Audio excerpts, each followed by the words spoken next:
Bust it.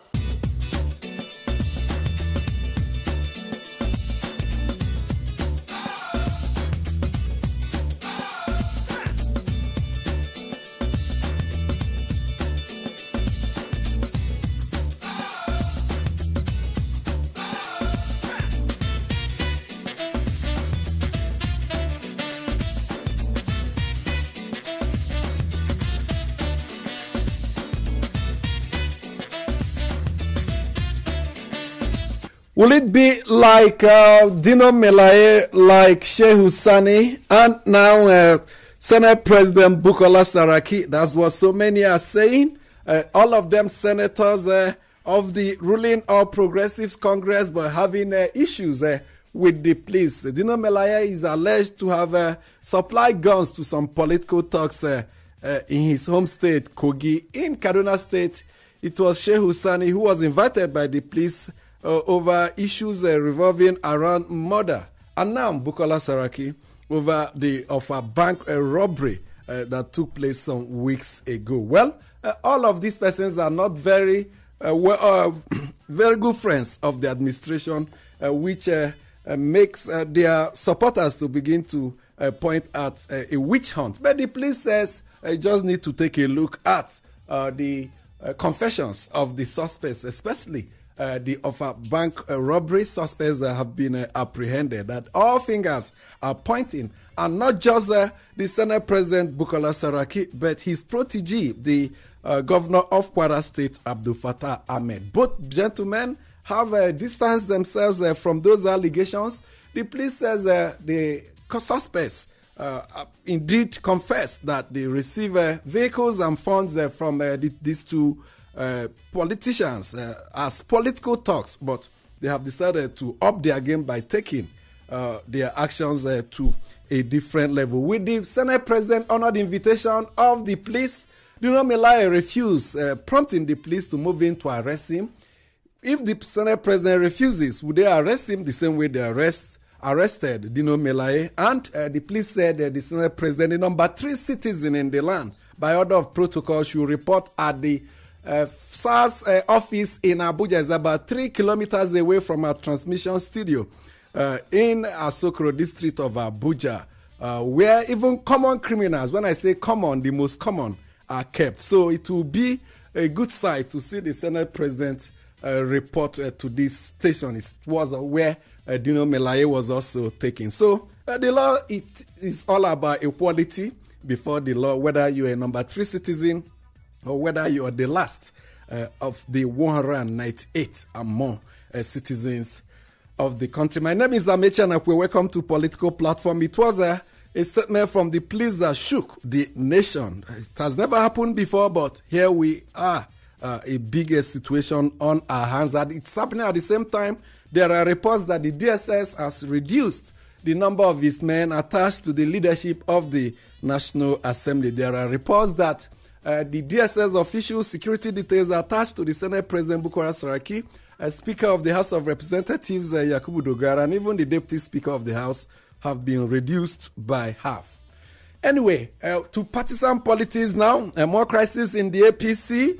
Secretary Convention Planning Committee of the party left his job last Friday, and all fingers are pointing towards the Imo State Governor Rochas Okorocha, who is accusing almost everybody of being responsible for the coup, some call it coup, by the allied forces. They call themselves in Imo State, that took away the control of the APC structure from him. But the chairman of the ruling party, Odigi Oyegu, outgoing chairman, also last weekend said he will not be running against Adams Oshiomhole. He saw the handwriting on the wall, and like we predicted, he would dare not ignore those handwriting. With the president publicly supporting Oshiomhole, it was clear that it was the end of the road for Odigi Oyegu. But he said Governor of Imo State is fighting almost everybody, that all the stakeholders in not just the Imo State APC, but the entire southeast of APC are against the governor. What is it all about? Online polls ahead of the 2019 presidential elections.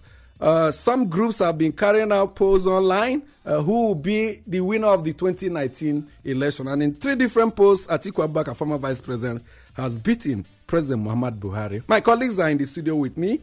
Adeboye Bodori, welcome to Political Platform. Amechi, thank you very much. A lot of issues over the weekend up to early hours of this morning. It is very clear now that it's not only Adams Ochomole that will probably seek for the plum political job in APC.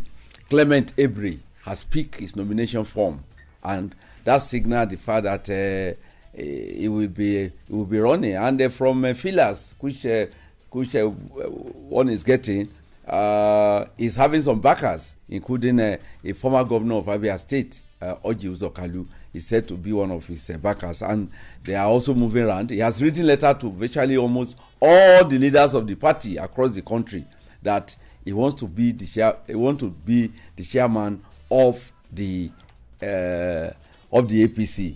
And then today, the meeting between the new PDP block of the APC, we continued. The meeting between them and the presidency will continue today. It is all clear with the developments in the last 24 hours, particularly the police statement on the Senate President Bukola Saraki, and then the pruning down of the security aides of the speaker, who is expected to lead the new PDP delegation to the presidency for the meeting. Whether this development, whether he will go for that meeting or report to the SARS office, whether that would be. But one thing is clear from investigations over the weekend is that the new PDP has a demand, very strong demand, and the demand they are making is that if they are going to support President Muhammadu Buhari re-election bid, then there must be a written agreement that if Bukola Saraki returns to the Senate, it will also be sponsored for the position of Senate President, and Dogara will also occupy his position. They are also asking that some of their members, like former Governor Aliyu Wamako and Kwankwaso, should be allowed to run on the ticket of the party to go back to the Senate. These are top demands, and the one we see how it will play out when they hold their meeting today. Very sad over the weekend, we lost a man of integrity, Justice Mustafa Akambi, a man whom everybody says, if all the judges and justices in Nigeria behave like him, then people will be getting justice without hitches. People will be getting justice without stress. People will be getting justice and they'll be happy about it. He was one man who stood for justice. He was a man of integrity, and it's one person that I think the nation will miss very, very dearly. He was the pioneer chairman of the ICPC, and he was buried in Kwara State almost immediately after his death. We commiserate with his families. Talk about the crisis in the APC, but it's a different ballgame in the PDP. Professor Toahida Dedoja, the man that contested for the chairmanship of the party, which Uche Secondus, who was not happy with the outcome, quickly rushed to court. But we heard he has withdrawn that case and has made up with his party members. So the PDP putting his house in order ahead of the 2019 general election. Ijema Samuel, welcome to Political Platform. Thank you, Amechi. I think what actually happened on Friday, I will have to reflect to that. The crisis in Ekiti during the launch of the candidate of the APC. No, it's actually to welcome him back after his resignation from the Federal Executive Council. And also a launch of his campaign in Ekiti. If you look at the crowd, it was actually really very heavy. But because of what happened, and we are praying that the man who sustained deep injury, talking about MOB, should recover quickly. And also something struck. And the man that died. We've not heard so much about him. That incident, I am afraid, is telling Nigerians to be prepared for 2019. If this is, remember what Professor Atayu Jega said, if ordinary congresses, you have this, and in campaign you are seeing this, then we have to be prepared for 2019. But it depends on whether it was a premeditated attack or a friendly fire. Exactly. Up till now, we are getting different accounts. We have yet to see a report of the police telling us exactly what happened. No, the police interim report said that it was accidental discharge, but the APC leaders in Ekiti are claiming that it's a planned assassination attempt. Another thing that struck my mind over the weekend is the corruption fight between APC, PDP. President Muhammadu Buhari came out to scream that he's afraid, there's fear, because the opposition has so much money, the money they stole to fight him in 2019. And PDP came out with a statement saying that the president is afraid. I think we still have to look back at what is bringing up the 17 billion naira National Assembly alleged money that they took from Jonathan, that the former Minister of Finance and the Economy wrote in her book, precisely chapter 80 of our book. And Serap is saying if the federal government is not going to investigate it, they will put up they will file a court case asking the federal government to do that. We really need to look at all this, because these things are coming out now because 2019 is just here. All these are facts that were before us before this time. And I wonder why they didn't use it. They kept it in the coven or in their oven to say when the time comes, this is what we use as a tool. PDP is saying they are not corrupt. They don't have money again. You have arrested all our members. You have retrieved money and all that. We are only depending on Nigerians. And APC is still insisting that so much money was stolen from this government, and PDP is keeping it ahead of 2019. As the election approaches, you're going to be hearing more of this. But we all know elections are all about mobilization of funds from us legal sources. So it's always a big fund. I recall when President Muhammadu Buhari attempted 3 times to become the president of Nigeria, he was largely unsuccessful, and part of the reason was that he did not have access to huge funds. But it was a different ballgame in 2015. He had access to good funds. We saw how it was expended, and he won. So the president should know that the more funds you have, the bigger your chances of winning an election. But it's all about legitimate funds. Shola Jasimi, welcome to Political Platform. Thank you very much, Amechi. Talking about funding, well, the 6 area councils of the FCT for the month of April shared just over 2.3 billion naira. Well, that's aside what the Federal Capital Territory Administration itself gets. Huge funding for its various projects, because the FCT is run like a quasi state, but the issues that plague the people of the FCT are very massive. Just at the weekend, no less than 4 people were killed in flooding. Flooding in where? In Karshi, a satellite town just about 39 or so kilometers from the Abuja city center. And what's the reason? The need for desilting, the need for roads that have been constructed to be what they ought to be. Not just small channels, but actual bridges should be built. And this is happening just less than, just about a year and 2 days after the incident in Apo. If you remember that incident, a man who was headed to school to drop his kids off and headed to his own office, a banker, was swept away in flooding. So my own humble submission is that the FCT authorities, though Mohammed Bello and his team keep saying, look, we don't have funds to do what we need to do, but the funds that are allocated, appropriated by the National Assembly, they really need to utilize this judicially for the benefit of the people of the FCT, the fastest growing capital city in Africa, as it is called. Thank you so much for remaining with us.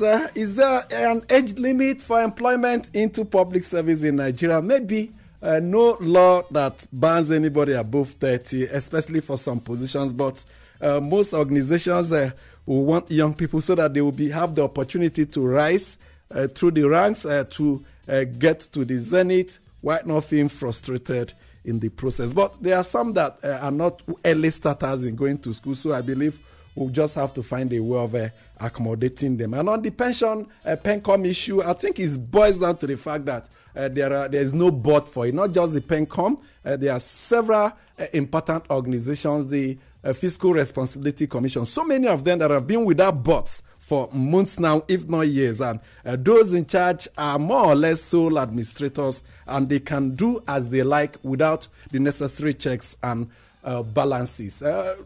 I recall what happened with the Security and Exchange Commission when the management paid themselves a huge severance package that was not authorized. So I think it's a lesson for those managing the PENCOM and not to go into that practice that bait of wanting to indeed approve huge allowances for themselves. It was actually the former DG of SEC, Mansour Gwazo, who actually paid himself. The other commissioners didn't get that package because they had gone with the previous board.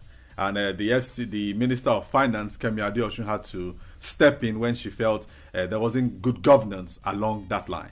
So we just hope that we get our governance processes, especially financial management, make it prudent. But more importantly, the president should do the needed appointment. PENCOM is one organization that is sitting on top of trillions of naira belonging to the taxpayers and especially the public servants. So extreme care and caution must be maintained in the management of PENCOM. But let's bring in this media advisor to the Senate President, the man at the center of the storm, Yusuf Olaniyan, for his input into this raging controversy. Some say it's the IGP versus the Senate President. Thank you so much and welcome to Political Platform. Hello, good morning. Yes, we can hear you loud and clear now. Exactly, thank you. So has your boss received the summons of the police to appear before it? No, not at all. So you're just reading from pages of newspapers and radio and television? Yes, and the online version of the press statement read at the press conference by the police PRO. So will he wait for a police summon or will he act before the official letter comes to him? Will he pay visit to that SARS office? The appropriate thing is to wait for the police letter because you know that the way it functions, they will have to tell you what time to come, which office to go, and which officer to report to. So we actually will need that official invitation. But do you see it within the Senate President's camp? See it as that battle people raise say is between him and the IGP? Well, it's as far as we are concerned, it won't be just him. He is representing an institution, so it's that institution that we think that the IGP is fighting. So he is just the embodiment of that institution. So it's the IGP fighting the institution of the Senate. Not too long ago.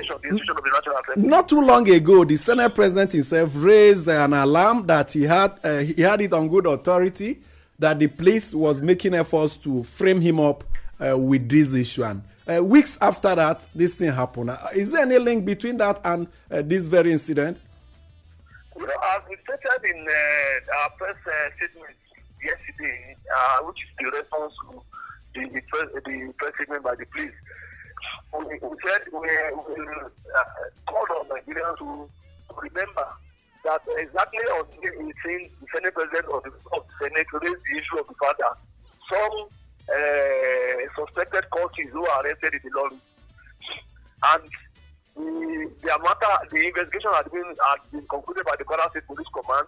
They had even been taken to court and they were to be arraigned the following day that they were already now transferred to Abuja. And the Senate President was reliably informed by the governor that the plan was to force them to change the content of their statement and indict both the Senate President and the governor. But after that was raised, I guess the IG quickly abandoned that plot and concocted a new one. So we see this one as like we said in our statement, it is probably in response to the fact that the Senate invited him on several occasions to come and explain. But we heard from the suspects. They spoke themselves. They spoke to the media and they said they received a vehicle from the Senate President. One of them even had to superimpose the name of the Senate President, Saraki, boldly on the number plate of the vehicle. That are they his political associates? Are they linked to him, known to him in any way? Well, let me first put clear. What you had was that they said the vehicle was given to them by the state, by what that person was saying that the vehicle was given to him by the state government. By the state government. And that it was from the leader? No, they said from the state government. They mentioned that they were told the gift came from the leader, in this case the Senate President. No, if the leader wants to give you anything, the leader will give you directly. It's the leader does not give gifts to the Senate President, to the governor or government. Yeah. And the government of Kwara State issued a statement yesterday. I can see that the statement of the Kwara State government has not been given enough publicity like ours and that of the police. In that statement, they explained that from time to time they do many youth empowerment programs, and that if one of the people beneficiary of any of the youth empowerment programs decided now to use what he got through that program for any criminal action, they can, be either vicariously or directly, held responsible for the action of that criminal person. Yusuf, let me ask this question. There were speculations in the paper today that the development of yesterday may likely affect the ongoing dialogue between the new PDP bloc of the APC and the presidency. Is there anything? Will the talks go ahead today, or will it be call off? No, it's too early for us to start speculating or discussing this, because you see, let me tell you, yesterday as at the time that the police were doing their own press statement, the Senate President was in Lagos. I was in Lagos with him. And after, in fact, in Lagos, before we left Lagos, it was 4 to 6. We got there, after 7. So that was why our press statement, came in a bit late, about 7:30. Okay, Yusuf, the governor of Kwara State, the governor of Kwara State says he gives out vehicles to use as for in a way of empowerment. Does the Senate President also empower youths in his constituency? Of course, yeah. For example, the Senate President has a program, where the plan was even to ensure that I think 100,000 youths every year or so. No, it was like 300,000 every year for over 4 years, and it will be like 1.something million people. And you see, that empowerment, this one is about training. Some critics of the Senate President, said it is for political talks, so that he can use them for political ends. Is that true? The Senate President has no association with any political talk. If you know him very well, you know that it's ridiculous, all these things that they are saying, that they just he plans to embarrass him, because IDP probably felt embarrassed by the fact that the Senate passed a decision on him that he's not fit to hold any public office. Yusuf, when the Senate President raised alarm some few weeks ago, a committee was set up. Senator Kabiru Marafa said they should set up a committee to see the president. Is it that they did not meet any good end, or they didn't even bother to see the president? No, the committee, actually headed by Senator Ahmed Lawan. Very quickly, please. Had audience with the president, but I don't know what they have to. I think what the report they brought back was that he promised that he will look into their complaints. That's all. Okay, I will just have to thank you so much, Yusuf Olaniyan, for giving us your time. Thank you so much. Thank you. I'm waiting for pronouncing my name too well.